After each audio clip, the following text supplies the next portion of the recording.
So,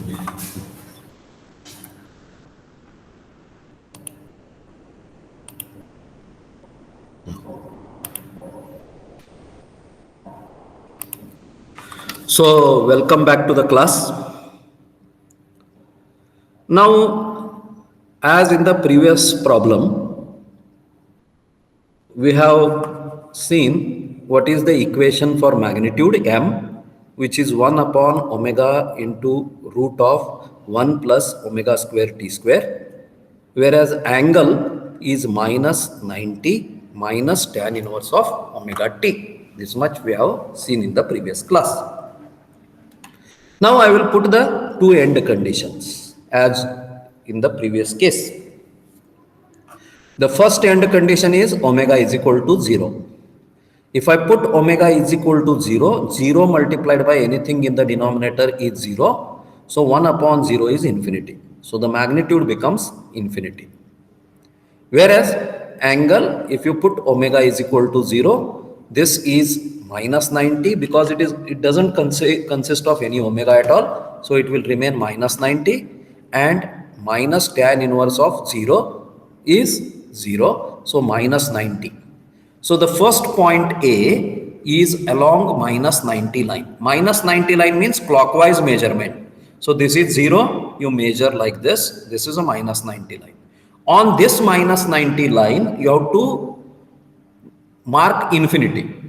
Infinity means what?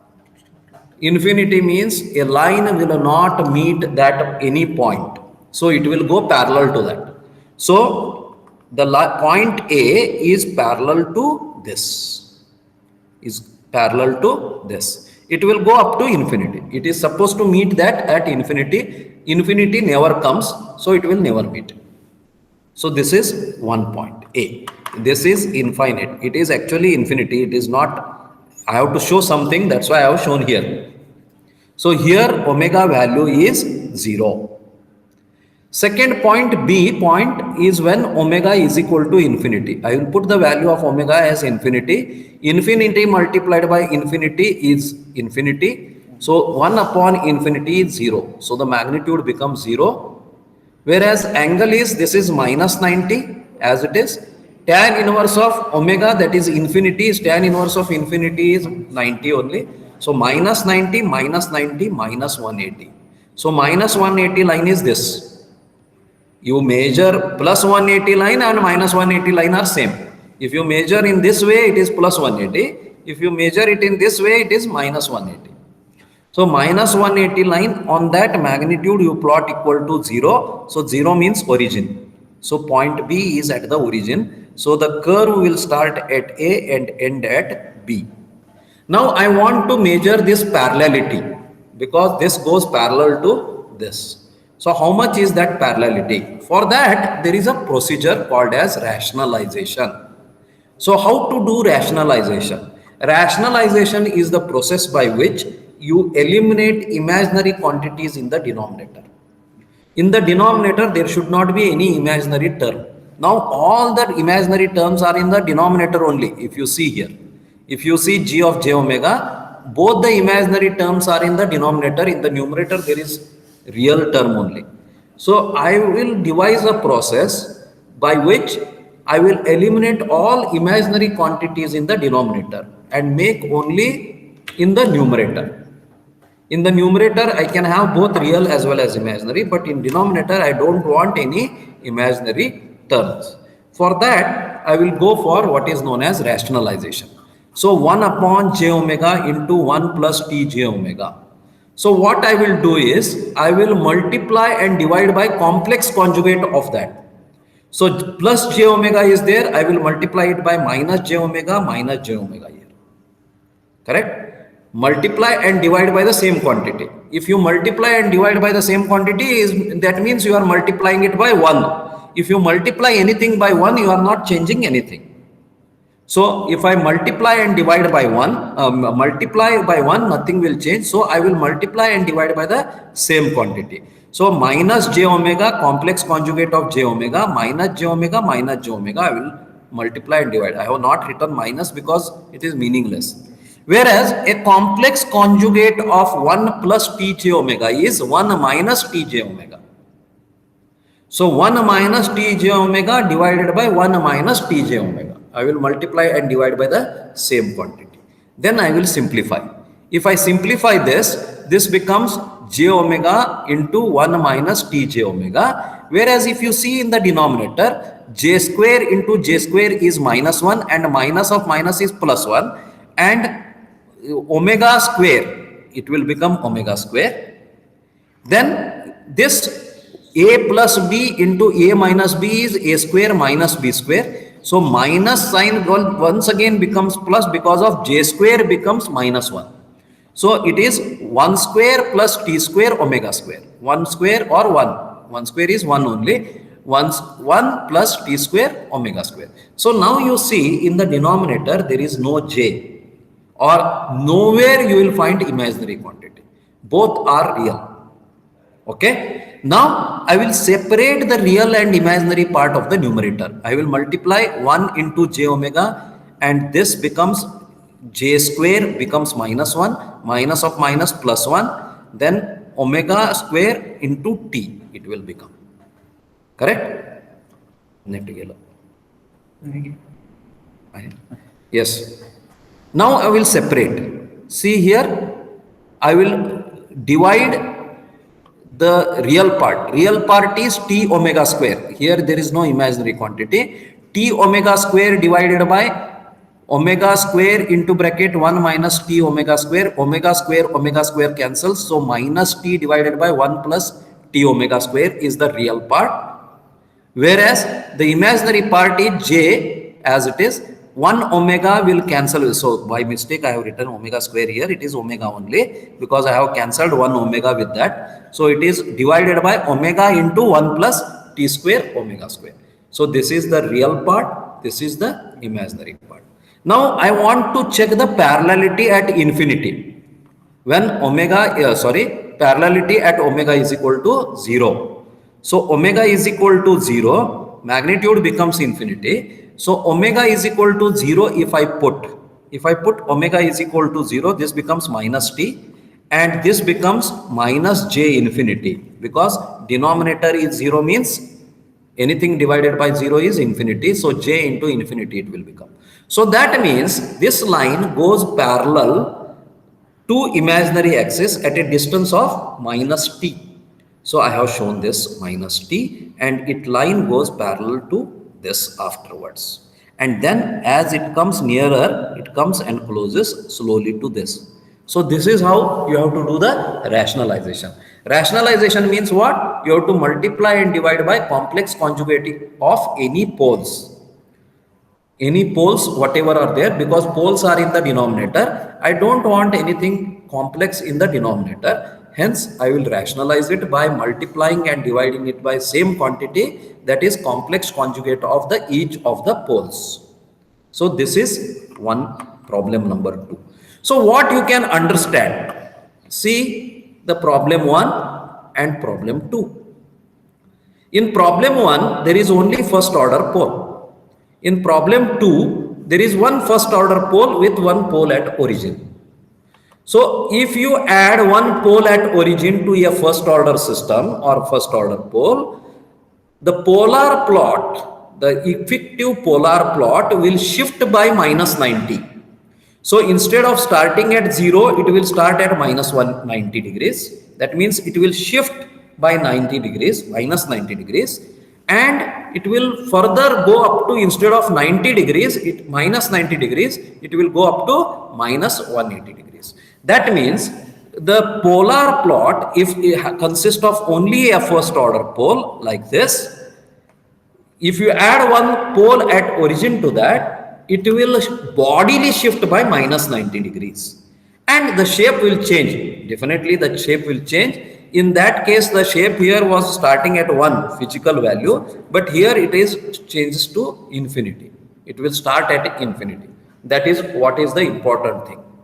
That means, now tell me, if I add instead of s, a square here. So the figure will remain same and this figure will become like this.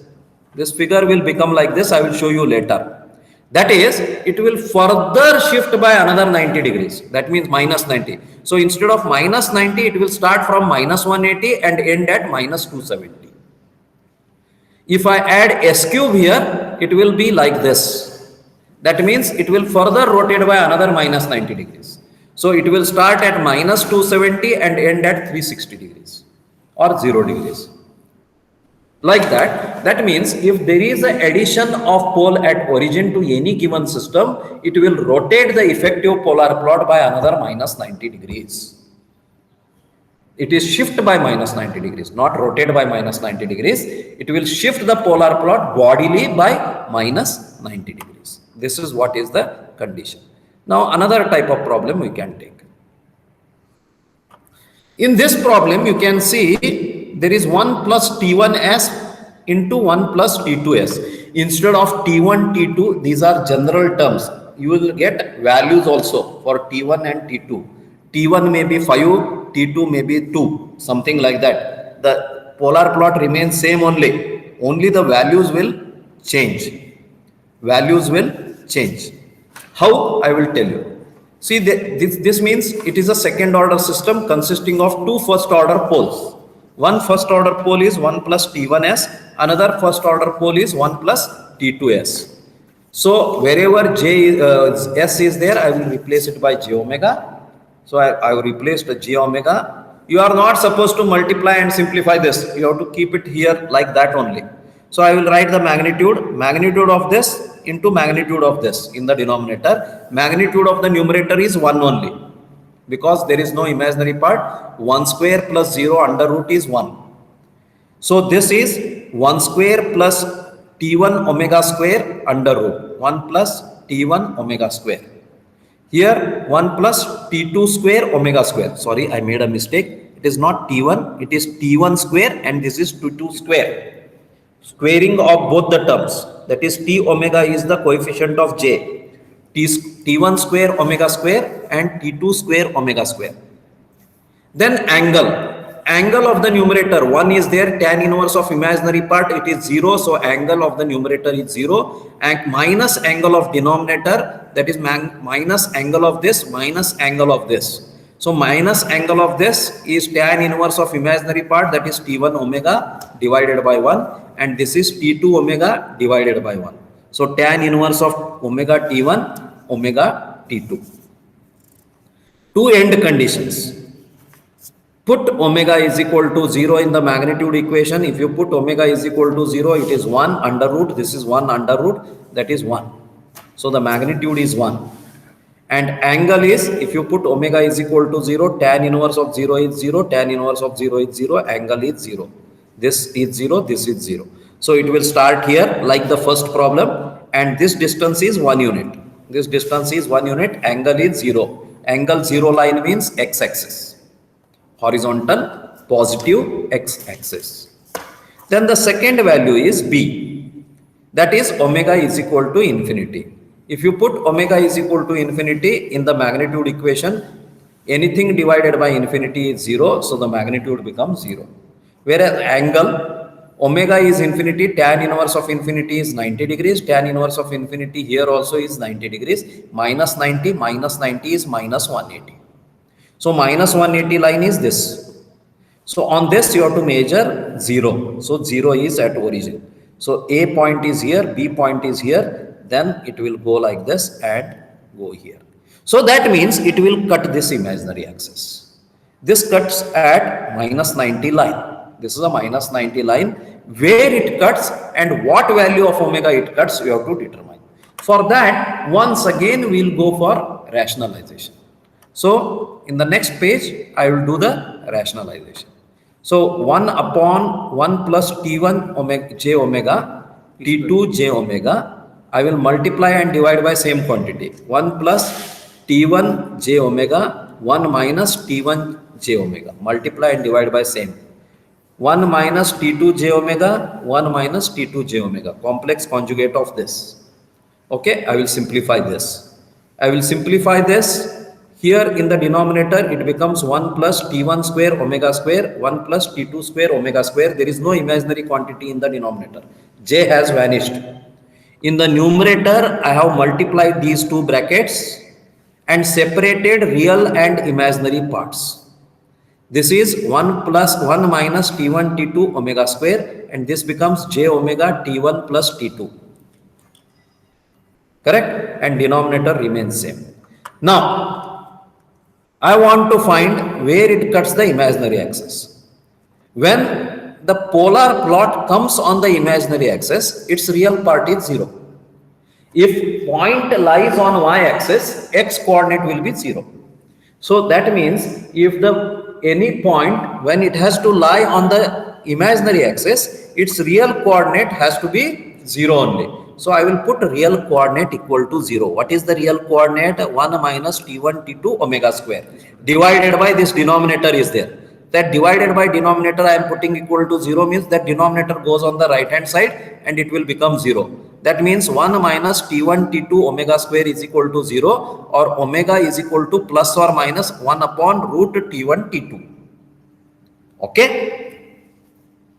Now, this value of omega, I will put it in an imaginary coordinate because I want to find where the imaginary coordinate lies, where this point C, I have not shown it, this C point lies.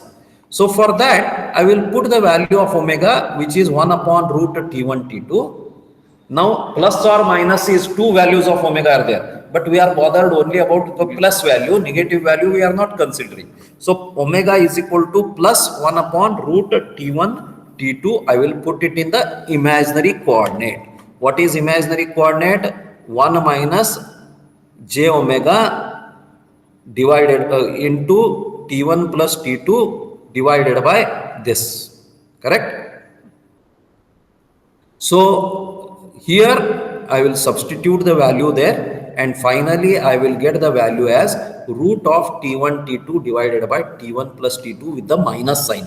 I have not shown the minus sign here. The minus sign is there. Is it okay? So this is the value it will cut. It will cut here at root T1 T2 T upon T1 plus T2. Minus sign means it is on the downward side.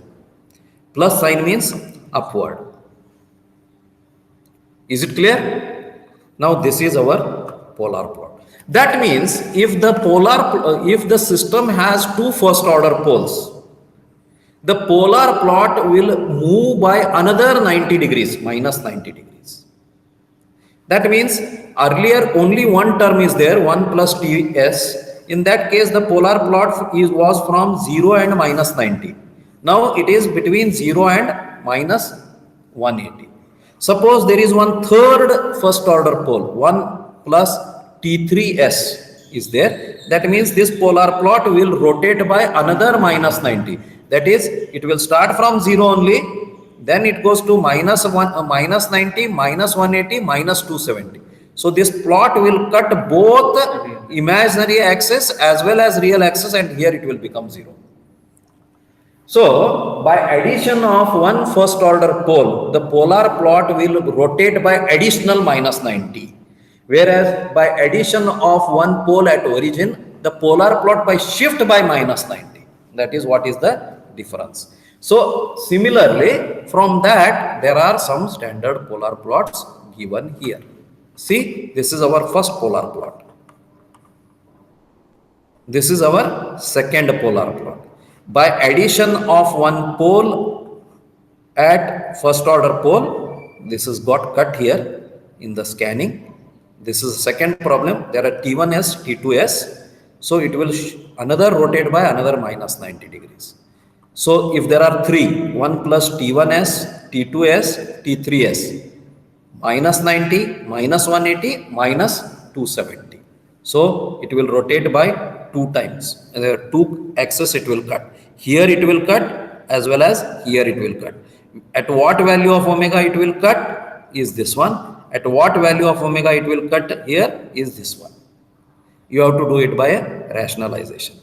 Then if you have one first order T1s, T2s, T3s, in addition to one s is there. That is pole at origin. It will shift, s square is there actually. It will shift by minus 180 because s square term is there. This plot is given here. S square into T1s, T2s, T3s. So 90, 90, 90, 90, 90. That is how many 90s? 1, 2, 3, 4, 5. 5 90s means 360 plus 90, that is minus 90. So it will come here at minus 90. Just see. And this plot remains same, but there are two poles at origin, so they rotate by 180. So it will start at 180 and it will go parallel to that, it will not cut it because it is like our second problem. See here, this is one. Addition of pole at origin. Addition of two first order poles and one pole at origin. This is two poles at origin. So just go through these plots. They are given in Nagaraj Gopal, Revan, Ku also. I don't know other books.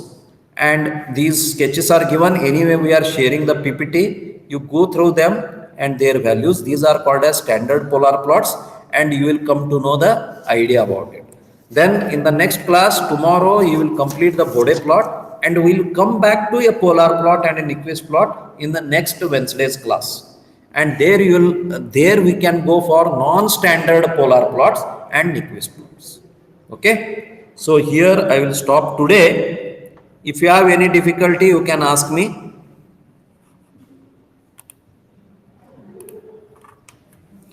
Here also, just like root locus, you require a lot of practice.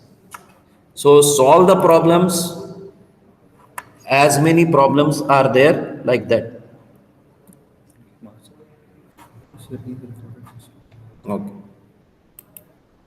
We'll share this recorded session in the classroom. A combined classroom, that is ABCD classroom. We'll stop today.